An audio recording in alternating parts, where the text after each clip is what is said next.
Yeah, first of all, thank you for the invitation. I'm really happy to have that exchange with you.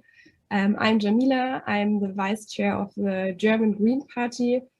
And I'm really happy that you're interested in our Green Recovery and Resilience Fund and the politics of the European Union in order to combine the resilience facility to recovery from the COVID-19 crisis with ecological and social issues. And I'm going to tell you a little bit about the plannings of the European Union. I work in the federal office of our party, but I'm also responsible for the European affairs on the federal level. So I kind of, I am part of the European politics and the federal politics. Maybe to give you a little bit orientation about the political substance of this recovery and resilience facility. This recovery and resilience facility will make 72.5 million in loans and grants, and it will be available to support reforms and also investments that are taken by member states. And this is kind of a game changer also for the politics of the European Union, because in the past, many states, especially the German government, didn't want jointly financed expenditures because it was a very controversial debate if the European Union takes together solidarity financed expenditure or not. And now with the Corona crisis, there was a broader commitment that somehow also was a little bit initiated by the Greens to stand together in that crisis and make those expenditure also possible together.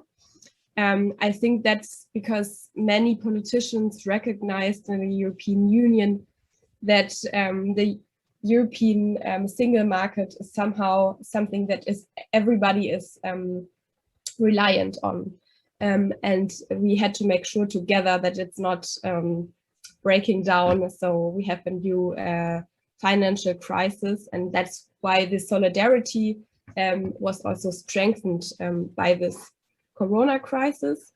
And like you see on the screen, the aim is to mitigate the economic and social impact of the coronavirus pandemic and to make sure that the European economies and societies get more sustainable, resilient, and better prepared for the challenges and opportunities of the green and digital transition. So it kind of includes some green ideas that we have also fought for in the last years already. Yeah.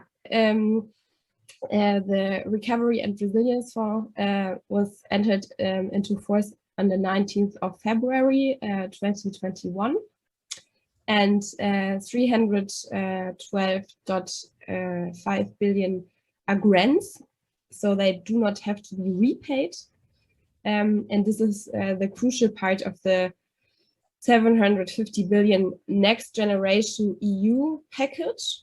And this aims to mitigate the worst economic consequences of Corona crisis and also to launch future-oriented investments. And the remaining 77.5 billion euros are allocated to programs for regional development, for research funding, rural development, and the socially accepted transition to climate neutral economy and strategic investments. So, for example, in the regions where we have coal industry or other industry that has to be faded out, we strongly support those regions with investments that enable building another and sustainable industry there. Yeah. And so the European Recovery Program will not be financed, it will be financed for the first time through common European bonds to be repaid through a common European tax. So this is the new part of it, that it's a solidarity program that is financed together. That's what I already mentioned in the on the first introduction. As a European party family, we wanted to have a common position for this recovery and resilience facility. So we adopted a resolution together as a European Green Party, and it says Recovery and Resilience Facility for a Green and Just Transition. And we adopted that resolution at the last Common Party Council a few weeks ago. And it's about investing in the resilience of our societies, because it must be the overarching objective, in our opinion, of the implementation of the RRF. And this can be achieved if the member states and also the European institutions proactively engage with and fully inform concerned stakeholders at the European level and their countries. And that especially at the local and regional levels, we see that the money also is recognized by the people and comes on the level that are closest to the people, because we want that the people of the European Union also identify and also realize with this transformative projects, because I think that's very crucial to gain majorities in order to achieve this transformation process with the support of the society. Yeah, and some other demands of our 15 demands in this resolution, they say, for example, that we call the European Commission for a rapid development and deployment already in 2021 of the resources in order to give immediate impetus for the green recovery in Europe. So therefore, we insist that member states which have not yet done so ratify the own resources decision. And we also call the Commission to encourage member states to go beyond the minimum target laid down in the RRF regulation for positive and transformative environmental and societal impact of their national recovery plans. Yeah, and we also insisted, in order to ensure that policy coherence and optimal efficiency can be achieved, that the use of the funds that member state assesses in the combined environmental, social and economic impact of all potential projects and prioritize those that exhibit strong synergies, so that it can be used efficiently. And we also called the Commission's guidelines to ensure that this recovery plan stick closely to a letter and spirit of the Commission's gender impact assessment guidelines for the plan.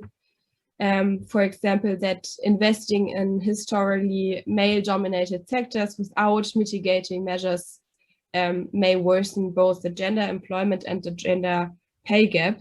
So simply increasing the number of jobs in female-dominated professions such as care and retail is not enough without simultaneously improving pay and conditions. And that's also something what was very important to us as Greens in that demand. Yeah, because Germany receives about 25 billion euros from the European Reconstruction Fund. We demanded that we need, for example, to invest that also in Germany to more climate friendly investments. And our critique was that the European Parliament was able to ensure that 37% of the money in the reconstruction fund must be used for climate protection and at least 20% for digitization measures. But with the German reconstruction plan, the German government is turning the grand plan of the reconstruction fund into an unambitious patchwork somehow. So 80% of the project is offsetting, come from the economic stimulus package. The money from the EU aid package must not be used solely of refinancing the already budgeted programs from the summer 2020 stimulus package. And another problem is that the German government is somehow not putting the money enough into, for example, European energy and data and rail networks. And there are other political fields that somehow stand in contradiction to that sustainable investments. For example, in the area of environmental taxes, there has been a long discussion, but we are really not getting to a CO2 price, for example, that is really taking action and is creating effects that help in order to make that investments also more fluent and efficient. So that's something that we have to change in order, if we, for example, get in the government in Germany, that has to change. We need a stronger CO2 price, for example. And of course, there are other harmful subsidies which must be dismantled quickly. For example, the diesel privilege. But we also have other subsidies, for example, for fossil fuels for aviation, and that is just blocking the efforts that we want to make on the transport sector to make it more climate. Yeah, and there's another criticism because our or German government always blocks an agreement on the digital tax, a European-wide digital tax.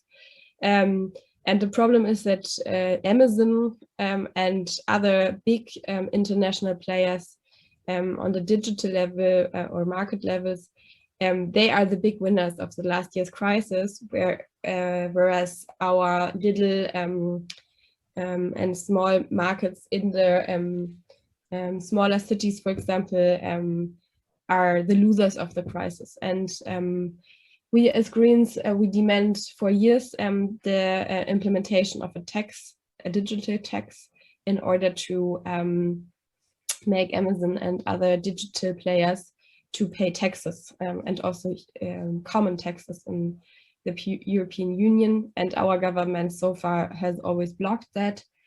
So we also hope to make a change there as Greens if we come in the national government in Germany to have another dynamic in the discussion on the European level about that. And the last point of the presentation is just what I have mentioned before, which is our perspective on a broader level on that resilience and recovery fund, because we think that it's crucial that we as European countries look together at on a broader scale how we can make it efficient and really make it happen that the people in our countries get affected from that investments, and also use synergy effects by cooperating also in investment projects. But as I mentioned, I have already told you what our demands are in the resolution that we adopted as a European Party family concerning the aims of that RRF. And you can also see the complete resolution on our homepage.